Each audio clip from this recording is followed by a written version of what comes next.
Want to know? That is the subject of this evening's Talking Points memo. As we reported last week, there are at least a half dozen major controversies inside the Obama administration that the president apparently didn't know anything about. Today in the Wall Street Journal, front page headline says Obama unaware as U.S. spied on world leaders. And I believe that's true. Well, some Americans think Mr. Obama knew about Fast and Furious, the IRS, Benghazi, Libya, and the NSA spying while they were in development. Talking Points does not. It has become clear over the years the president does not manage in a micro way. He delegates, often to incompetent people. The most vivid example is the enormous screw-up in Obamacare. That's the president's signature issue, and he was apparently totally unaware that the rollout was broken. Now, I could be wrong. I could be wrong about this. Barack Obama may have micromanaged all that stuff I mentioned. It's possible, but I believe improbable. Last night on 60 Minutes, the horror of 4 Americans being murdered in Benghazi, Libya, was vividly portrayed. Former Green Beret Commander Lieutenant Colonel Andy Wood says he warned the Obama administration al-Qaeda was hunting the American ambassador. They tried to assassinate the British ambassador.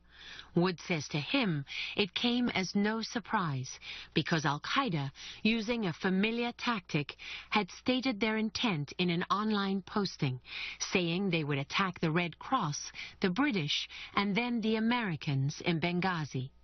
And you watched as they attacked the Red Cross and the British mission, and the only ones left were us. They made good on 2 out of the 3 promises. It was a matter of time till they captured the 3rd one. And Washington was aware of that? They knew we monitored it. We included that in our reports to both State Department and DOD. The problem with Colonel Wood's assertion is that we don't know exactly who he warned. Was it Secretary of State Clinton? Secretary of Defense Panetta? Both deny knowing of specific threats. And of course, President Obama says he did not know the extent of the danger either. But even after the attack was underway, the administration didn't take action. You have this conversation with the defense attaché. You ask him what military assets are on their way, and he says, effectively, they're not. And for a moment, I just felt lost. I just couldn't believe the answer. And then I made the call to the NX chief. I told him, listen, you've got to tell those guys there may not be any help coming. And there wasn't any help coming. Now, the defense attaché in Libya was Lieutenant Colonel Keith Phillips, who says there was a fuel problem in getting air power to Libya.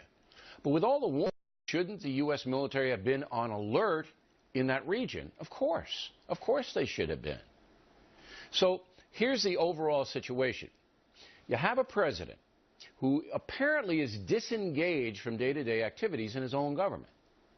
And one after another, you have major problems. Before Obamacare, many Americans were apathetic to that. But now, because health care affects them directly, the situation is changing. It's no longer satisfactory for Mr. Obama to say he's going to get to the bottom of things. Because number one, he never does. And number two, there's just too many screw-ups. The administration had 3.5 years to roll out the Affordable Health Care Law. And it spent close to $1 billion taxpayer dollars preparing for the rollout. Yet there's mass chaos. Finally, throughout history, people have gotten the government they deserve. I'm not going to say anything more. And that's a memo. Now, for the top story tonight, reaction. Joining us from Washington, Fox News senior political analyst Brit Hume, who's covered 8 presidents in his career. Have you ever seen another president govern the way Mr. Obama is governing? Not exactly, Bill. All the presidents that I've witnessed have used a similar management style in the sense that they use a similar management structure. You know, the staff structure at the White House, the cabinet agencies, the OMB to supervise spending and so on. But they have governed in very different ways. And there have been instances, the most celebrated being Ronald Reagan's professed unawareness of what was going on in Iran-Contra, in which presidents were said not to know about something that blew up. I've not seen this number associated with any of the presidents that I've observed. Okay. Knowing President Obama, is he just not interested? Is he bored with it? Is it deniability, that he doesn't want to know what his Attorney General is doing, what his Secretary of State is doing? What is it that has allowed all of these things to happen without his knowledge? Well, I think he's not a micromanager. You know, Jimmy Carter was famously observant of who was using the White House tennis court when he was president, which was an example of micromanagement that's sort of in the extreme. I would say that the President Obama is probably at the other end of the spectrum on that, and he relies upon the people under him to run things properly and to furnish information to him that is deemed necessary. The question for somebody like that always is, well, have you got the right people? And in instance after instance, it has seemed that he has not got the right people, that Eric Holder has let him down repeatedly, that Kathleen Sebelius and her department and agencies have let him down on the Obamacare rollout and so forth, which would seem to be a real problem for him. There's also questions about what he knew and when about things like Benghazi. We still don't know what he did that night, precisely what he did that night. We still don't know what the meeting is the day before. No, and that's the most recent news. They had a meeting in the White House, and he attended it the day before this came up, and we don't know anything about the meeting, and the White House won't tell us. No, the White House is not forthcoming with information about this, so it's difficult to assess it. I mean, it's tempting to think, well, you know, if the president was doing something truly glorious about this, they'd tell us about it, and he must not have been, because they won't, but you can't know. All right. In historical evaluations of presidents, it's performance that counts.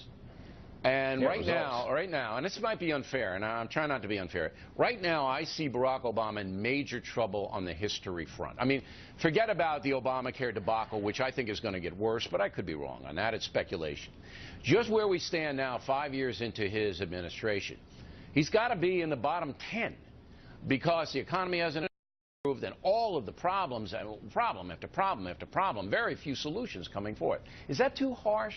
Well, I think you're right in saying it's too early to know what the final outcome will be and the final verdict on his presidency will be, but I think that on a number of fronts he has not accomplished things that he was clearly elected to do, the principal one being to restore a robust economy from one that was in very deep trouble. I think it's unfair to say that it hasn't gotten better. It's gotten better to some extent. Not median wages, and that's my litmus test. I don't want to argue the particulars with you. Right. I'm saying that on some counts it's gotten better, and on many counts it's not, and nobody is satisfied with this recovery, including, from what we're told, including him. So that's clearly one that hasn't worked out very well. The health care rollout could still succeed, although it's off to a bad start, and there's structural issues within it that make it seem possible the whole thing could collapse. That's his principal domestic achievement. And we'll know next year and you look at a situation like, for example, the withdrawal from Iraq. That situation over in Iraq, which was one where the surge of troops that President Bush 43 had instituted had turned things around and seemed to be on the right course. That may now all be falling apart. We have Dick Cheney coming up in just a couple of minutes, and he'll talk about that. But I just want to make sure everybody understands my litmus test on the economy is how much workers are making. Those salaries have gone down in 5 years. That's how I judge it. Britt, thanks very much.